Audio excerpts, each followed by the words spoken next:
लेकिन दिल गिर गया, क्या कहेंगे? सत्ता पक्ष के लोग कह रहे हैं कि बताओ यार, महिला विरोधी है। कोई महिला आरक्षण के बिल के खिलाफ कोई नहीं है, कोई पार्टी नहीं है, कोई सांसद नहीं है। ये बात समझना होगा।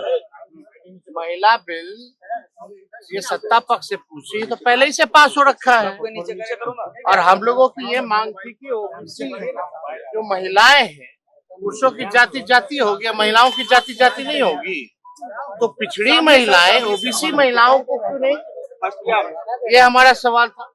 लेकिन ये पूर्व में पारित हो गया, हम लोगों की संख्या नहीं थी, वरना हम लोग चाहते थे कि भाई ओबीसी महिलाओं को भी जो है आरक्षण मिले, लेकिन नहीं हो पाया।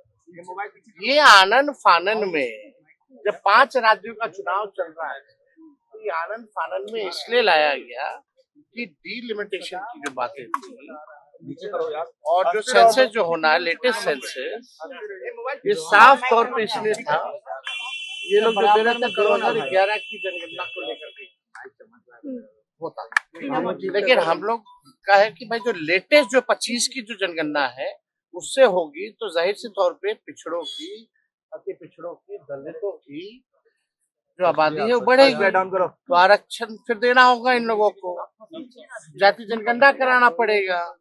उसलिए ये लोग आनंद फानन में महिलाओं का कवच ला करके अंदर जो हिडन एजेंडा जो आरएसएस भाजपा का है वो लोग ला रहे थे। तो ये बिल तो गिरना तय था, लेकिन और आप भी जान रही हैं कि भाजपा के लोग इतना बेवकूफ तो है नहीं, वो भी जान रहे थे कि 2/3 मेजोरिटी उनके पास नहीं है, फिर भी लाया गया ताकि ये दिखा सके कि बड़े महिला के हितैषी लोग हैं। ये आरएसएस वाले लोग पैर धुलवाते हैं, लोग महिलाओं को, ये मनुस्मृति मानने वाले लोग मनुस्मृति में महिलाओं के लिए क्या जगह है, ये जरा पढ़ लीजिए मनुस्मृति में। ये लोग उसी को मानने वाले लोग, ये लोग क्या जानेगा महिलाओं का क्या सम्मान होता है। इन लोगों को कोई मतलब नहीं है, इन लोगों को केवल अपनी राजनीति चमकाने से ही मतलब है, और कुछ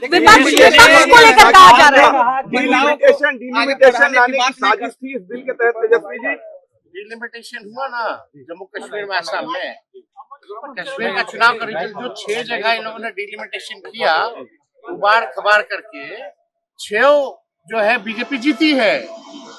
तो इनकी साजिश यही थी भाई, जहाँ इनका, क्योंकि आप अगर ट्रेंड देखिएगा या डेटा देखिएगा तो आपको पता चल जाता है कि भाई कौन सा सीट किसका मजबूत है, कौन सा बूथ किसका मजबूत है। जो आपका मजबूत होगा काट देगा, 4 भाग में कर देगा। तो ये तो साफ साजिश है। असल में इन लोगों का एजेंडा संविधान को बदलने का है। डिलिमिटेशन के बाद ये लोग चाहते थे कि भाई इनकी मेजोरिटी 2/3 से ज्यादा आ जाएगी तो संविधान बदल देंगे। असल एजेंडा हम लोगों का ये है, और हम लोगों के रहते हुए बाबा साहब अम्बेडकर के संविधान को कोई नहीं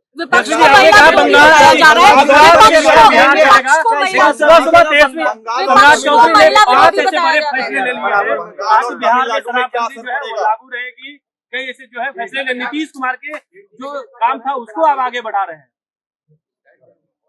कैबिनेट में निर्णय हुआ है,